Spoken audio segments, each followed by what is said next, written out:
अहम क्रतुः, अहम यज्ञः, मैं यज्ञराज हूँ, मैं ज्ञान यज्ञ हूँ। अहम स्वधा, अहम औषधम, मैं हवि हूँ, मैं औषधि हूँ। अहम मंत्रः, अहम आज्यम, मैं महामंत्र हूँ, मैं घृत हूँ। अहम अग्निः, अहम एव हुतम, मैं ज्ञान योगाग्नि हूँ, मैं ही आहुति हूँ। अहम क्रतुः, अहम यज्ञः, अहम स्वधा, अहम औषधम, अहम मंत्रः, अहम आज्यम, अहम अग्निः, अहम एव हुतम। भावार्थ, मैं यज्ञराज हूँ, मैं मन वचनादि का ज्ञान यज्ञ हूँ। परमात्म स्मृति रूप में शिव प्लस बाबा ही आत्मा की शक्तिदायी हवि हूँ। मैं रोगी अर्थात विकारी आत्माओं की ज्ञान योग रूप औषधि हूँ। मैं मनमनाभव का महामंत्र हूँ। मैं श्रेष्ठतम अव्यभिचारी मनसा द्वारा स्मृति रूप घृत हूँ। मैं ज्ञान योगाग्नि हूँ। मैं ही तन मन धन समय संबंध संपर्क की त्यागरूप आहुति हूँ। फुटनोट: आदिदेव बना आदम ही सारी जड़चेतन सृष्टि का बीज है, जिसमें सारा ही विराट पुरुष या सृष्टि वृक्ष समाया हुआ है। ये ईश्वर का रचा हुआ यज्ञ है।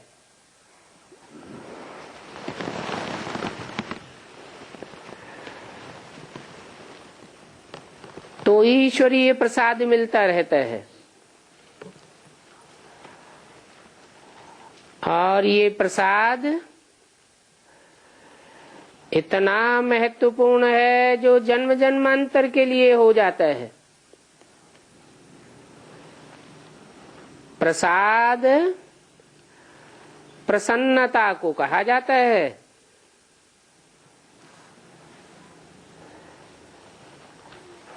और ये प्रसन्नता का प्रसाद रुद्र ज्ञान यज्ञ से ही मिलता है, क्योंकि खुद रुद्र आकर के इसमें बैठ रुद्र ज्ञान यज्ञ रचते हैं।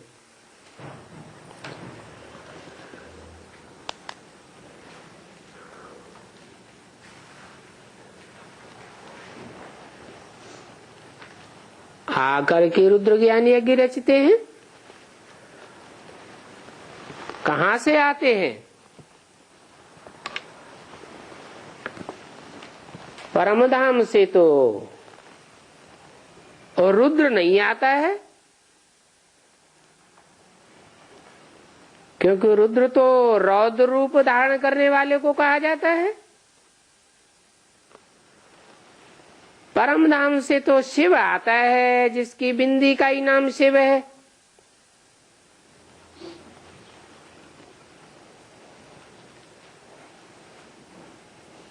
शरीर बदलते जाते हैं तो नाम भी बदलते जाते हैं।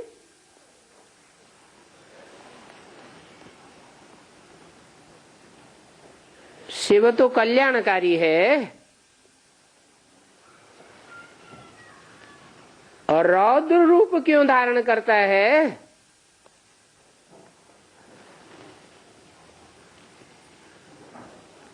क्योंकि रावण राज्य में संसार की इतनी दुर्गति हो जाती है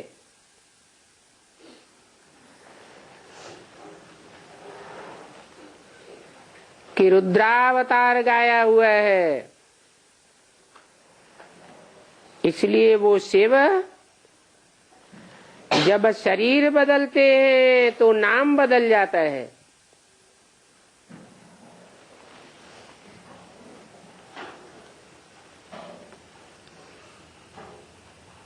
नाम पड़ता है रुद्र, जिसे रुद्र ज्ञान यज्ञ कहा जाता है। यज्ञ के आदि में ही इसका बीजारोपण हुआ,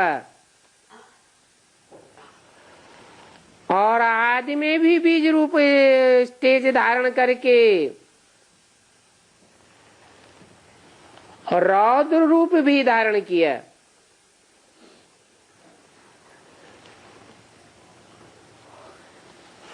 इस रुद्र ज्ञान यज्ञ को पढ़ाई भी कहा जाता है।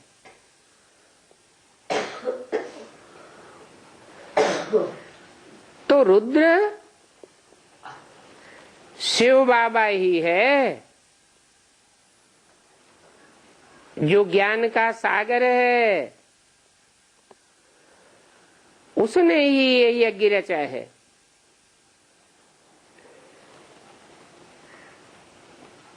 ये कोई मैटेरियल यज्ञ नहीं है,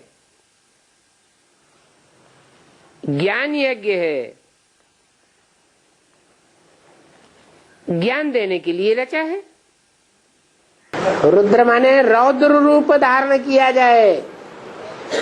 जिस ज्ञान यज्ञ में आखिरी रौद्र रूप धारण करके उस यज्ञ को सफल कर दिया जाए। क्योंकि ब्रह्मा के सौम्य रूप से जो आसुरी धर्म फैले हुए हैं, आसुरी अज्ञान फैला हुआ है, वो नष्ट नहीं होता है। कितना भी ब्रह्मा की वाणी चलती रहे, कितना भी सद्गुणों की अव्यक्त वाणी चलती रहे, लेकिन ब्राह्मणों की दुनिया में से दुर्गुणों का विनाश है होता है? नहीं होता है। तब क्या करना पड़े हैं? तब भगवान को रौद्र रूप धारण करना पड़ता है। शिव माना कल्याणकारी, वो कभी अकल्याणकारी होता ही नहीं। फिर कौन बनता है? आखिरी जिसमें वो प्रवेश करता है उसके द्वारा ऐसा तांडव ज्ञान का डांस करता है। ताड़ माने मारना, ताड़ माने पिटाई।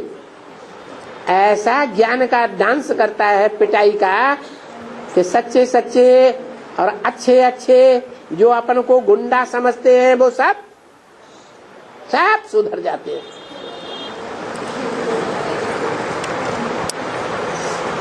इसलिए इसका नाम रखा है रुद्र ज्ञान यज्ञ। यज्ञ के आदि में भी यही हुआ था। क्या है? स्थापना के साथ साथ यज्ञ कुंड से विनाश ज्वाला भी प्रज्वलित हुई थी। अभी भी ऐसे ही है। एडवांस में ज्ञान यज्ञ कुंड भी चल रहा है और साथ साथ गूंजी विनाश की वाणी फिर भी कितनी कल्याणी।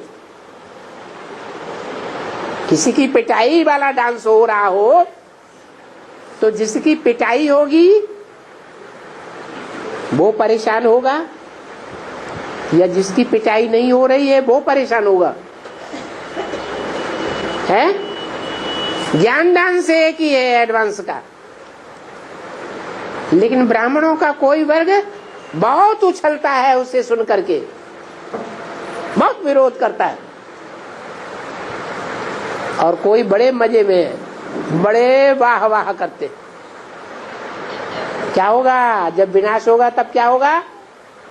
एक और वाह वाह और एक और हाय हाय। दो पार्टियां बनी हुई हैं ब्राह्मणों की दुनिया में। अभी कम हो रहा है, अंत में क्या होगा? अति का होगा। ये रुद्र ज्ञान यज्ञ अविनाशी है। आदि में भी इसका कोई विनाश नहीं कर सका और अभी भी इसका विनाश नहीं हो सकता। ये ज्ञान यज्ञ 5000 वर्ष तक ज्यों का त्यों चलता रहता है। हाँ, दुनिया की हर चीज पहले सतो प्रधान, बाद में तमो प्रधान तो होती है,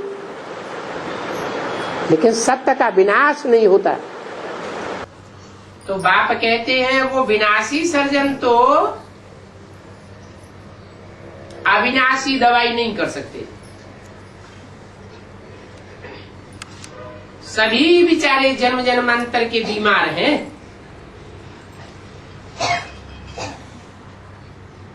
कब से? जब से द्वैतवादी युग शुरू हुआ, रावण का राज्य शुरू हुआ।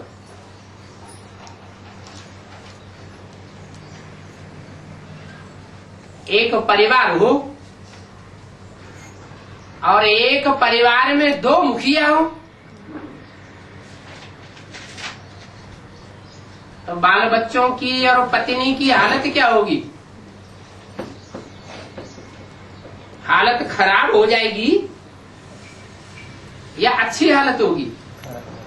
है? खराब हालत हो जाएगी ना।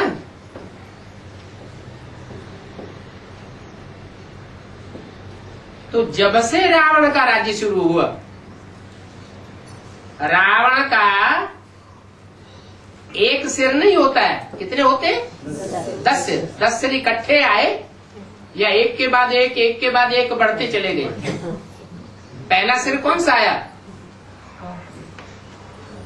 इब्राहिम, इस्लाम धर्म, विचार की शुरुआत करने वाला।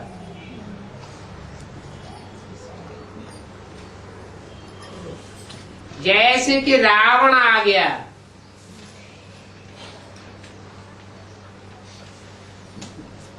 काम कटारी चलाना शुरू हो गई।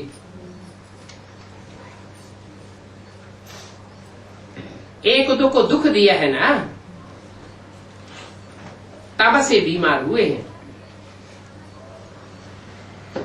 तुम्हारे इस रोग की दवाई और कोई भी करने वाला नहीं है। कौन सा रोग? 5 विकारों के रोग की बीमारी न कोई करने वाला है, न कोई रास्ता बताने वाला है। बाप के सिवा और कोई नहीं कहता। इन बीमारियों का मूल है देह अभिमान, और इसको खत्म करने के लिए पहले अपन को आत्म समझो। कोई बताता नहीं है। और बाप ऐसी सहज दवाई देते हैं। ऐसे बाप को कितना याद करना चाहिए? और ये बाप क्या दवाई देते हैं? हैं? ऐसी क्या दवाई देते हैं? कहते हैं सीधी सीधी पवित्रता की दवाई नहीं देते कि सब पवित्र हो जाए, सबको दवाई मिल जाए। हैं? कहते हैं मीठे मीठे बच्चे, अपन को आत्मा समझ माँ में एकम याद करो। द्वापर युग से क्या किया है? द्वैतवादी युग आया ना, द्वापर आया ना, 2 धर्म हो गए, 2 राजाएं हो गए। तो प्रजा किसको याद करेगी? एक को याद करेगी, 2 को याद करेगी। द्वैतवाद फैल गया। अभी बाप कहते माम एकम याद करो। मुझे एक को याद करेंगे, एक का संग करेंगे तो क्या होगा? तमो प्रधान से सतो प्रधान बन जाएंगे। कोई दवाइयां भी निकलती हैं, उनका भी नाम रख देते हैं अमृत।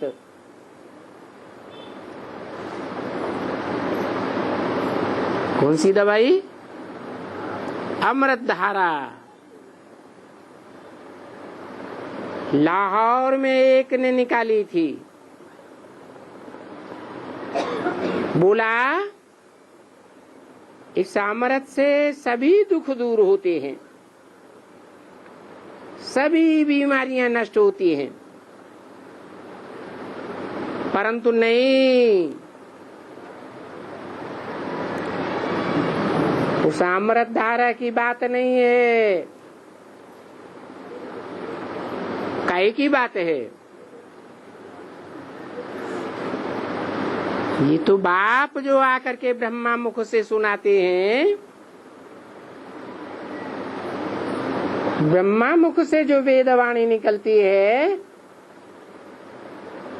उस वेदवाणी का मंथन होता है, जिसका शास्त्र में गायन है, सागर मंथन हुआ। तो सागर के मंथन से अमृत निकला, उस अमृत से सभी दुख दूर हो जाते हैं। अभी तुम बच्चे जानते हो कि बाप बैठ करके योग सिखलाते हैं। अभी योग हुआ ना, परंतु योग को अमृत नहीं कहेंगे। योग को क्या कहते हैं? योगाग्नि। इस योगाग्नि से तुम बच्चों की सभी बीमारियां 21 जन्म के लिए दूर हो जाएंगी। मैं महामंत्र देता हूं, क्या? मन मना भव, मेरे मन में समा जा। तो मेरे कौन? सुप्रीम सोल के लिए मेरा कौन? पहले पहले नंबर में मेरा कौन है? जिसमें मैं प्रवेश करता हूं वो पहले पहले नंबर में मेरा, उसके संकल्प में समा जाना, यही है मन मना भव बनना, यही है बाप समान बनना। बाप को सुमिरो तो तुम्हारी सभी मनोकामनाएं पूरी हो जाएंगी और तुम सुखी हो जाएंगे। नहीं तो मोचरा खा करके थोड़ा सा मान मर्तबा मानी टुकड़ा मिल जाएगा, वो अच्छा नहीं है। क्योंकि सभी ताजी रोटी खाना पसंद करते हैं। तो जो भी श्रीमत मिले पहली बार और जब भी मिले तो ताजी ताजी श्रीमत फॉलो कर लेना चाहिए। क्या? डायरेक्शन को बासी करके नहीं अमल करना है। आजकल तो जहां जाओ वहां तेल ही तेल मिलता है।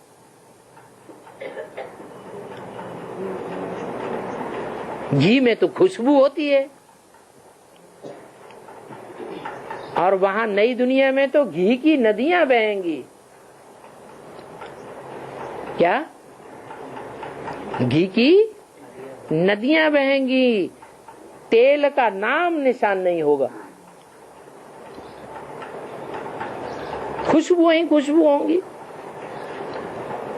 काय को कहा खुशबू है? अब भी विचार है खुशबू, घी, घृत और तेल में भांति जैसा तेल वैसी उसकी बदबू होती है। खुशबू तो नहीं कहेंगे। वो बदबू निकालने के लिए आजकल रिफाइन चला है। तेल का रिफाइन करते हैं, वहां तो घी की नदियां ही बहती हैं। तो बच्चों को यहाँ क्या सुमिरन करना चाहिए? बाबा ऐसे भी नहीं कहते हैं कि यहाँ ही बैठ करके बाप को याद करो। नहीं, चलते फिरते घूमते बाबा को याद करना है और फिर अपना नौकरी धंधा आदि भी करना है। सिर्फ बाप की याद बुद्धि में रहनी चाहिए। ये भी ज्ञान अग्नि है, योग अग्नि है। अग्नि में क्या होता है? अग्नि में जो कुछ भी डाला जाएगा वो सब भस्म हो जाता है। क्या डाला जाएगा? है? जो भी स्थूल चीज होगी वो भस्म हो जाएगी और आत्मा तो स्थूल है नहीं। फिर कहते हैं योग चिच्छा पर चढ़ो। तो योग चिच्छा पर चढ़ो, ये योग किससे लगाने की चिता है? कहते हैं शंकर ने योग लगाया शिव के साथ, तो वो शिव समान बन गया। लोग कहने लगे शिव शंकर एक ही है। तो जिसके साथ योग लगाएंगे वैसे ही बनेंगे। तो वो निराकार शिव जिसमें प्रवेश करते हैं उसको ज्ञान चिता पर बैठाते हैं, योग चिता पर बैठाते हैं, तो वो पवित्र बनता है। क्योंकि योग अक्षर जो है ना, ये तो योगाग्नि का नाम है। तो चिता में तो अग्नि होती है ना, योगाग्नि। अभी ये स्थूल अग्नि तो नहीं कहेंगे, ये तो उससे लगन लगाने की बात है जो खुद पवित्र हो। ज्ञान की बात ये हुई कि मुझे पहचानो है कि मैं जो हूँ, जैसा हूँ, जिस रूप में पार्ट बजा रहा हूँ, उसको ज्यों का त्यों जान करके याद करो। बात क्लियर हो जाती है कि वो पवित्र बना है। बाकी शिव के पवित्र बने होने की तो कोई बात ही नहीं। तो जिनके ऊपर विकारों की कट चढ़ी हुई है उनको योग लगाना पड़ता है, ज्ञान अग्नि में बैठना। ज्ञान अग्नि में तो बताया ना सब भस्म हो जाता है, जंग नहीं भस्म होगी। अग्नि में जंग भी भस्म हो जाती है ना। ये कोई वो अग्नि थोड़ी है जिसमें डर लगे, ये तो योग अग्नि है, लगाव लगाने की अग्नि है। और ये तो ज्ञान अग्नि है। ज्ञान अग्नि में, योग अग्नि में डर किस बात का? डर की तो कोई बात नहीं। पिछाड़ी में जब यज्ञ पूरा करते हैं तो बहुत आहुति देते हैं।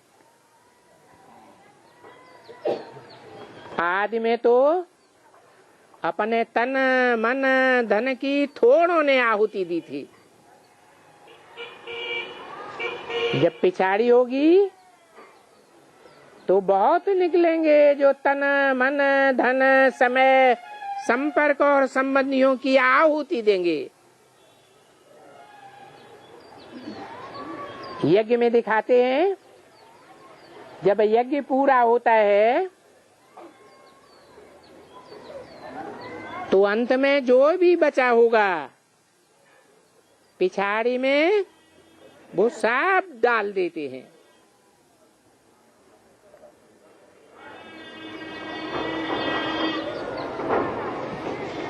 वो आहुति किसकी कही जाती है? पिछाड़ी की जो यज्ञ की आहुति है, भक्ति मार्ग में कौन से देवता की आहुति कही जाती है? शंकर की आहुति कही जाती है। तो ये है बड़ा भारी रुद्र ज्ञान यज्ञ।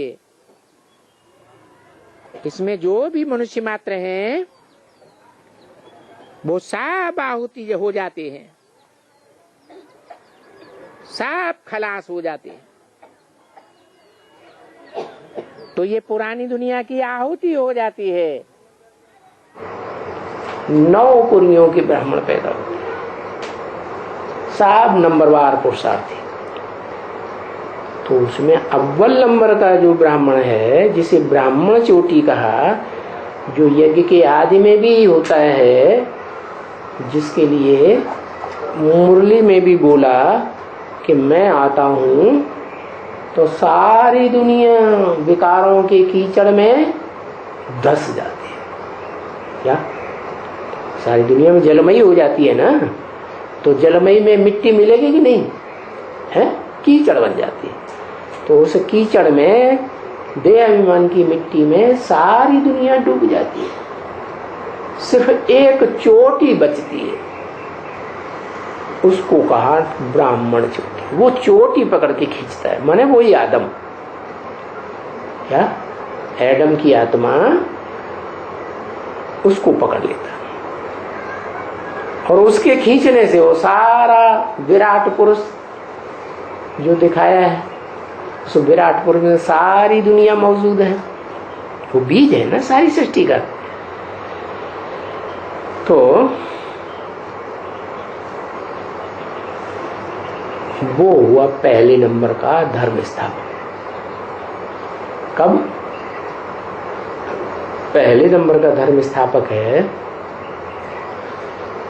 तो पहले नंबर में कौन सी आत्माओं की स्थापना करेगा? है? आत्माओं के तो ग्रुप है ना। इस्लाम धर्म की आत्माएं अलग, क्रिश्चियन धर्म की अलग, मुस्लिम धर्म की अलग, आर्य समाजी अलग, उनके राज्य भी अलग अलग। तो जो ऊंच के ऊंचे धर्म पिता है वो कौन से ऊंचे धर्म की स्थापना करता है? उस ऊंचे धर्म में कौन मुखिया कहा जाता है? देवता। देवताओं में कौन? देवताएं तो कहते हैं 33 करोड़ है। और हर धर्म सृष्टि के, हाँ, नारायण, कौन सा नारायण? नारायण तो ढेर सारे, अभी अभी तो बताया। आदि नारायण, एक्यूरेट बोलना चाहिए ना।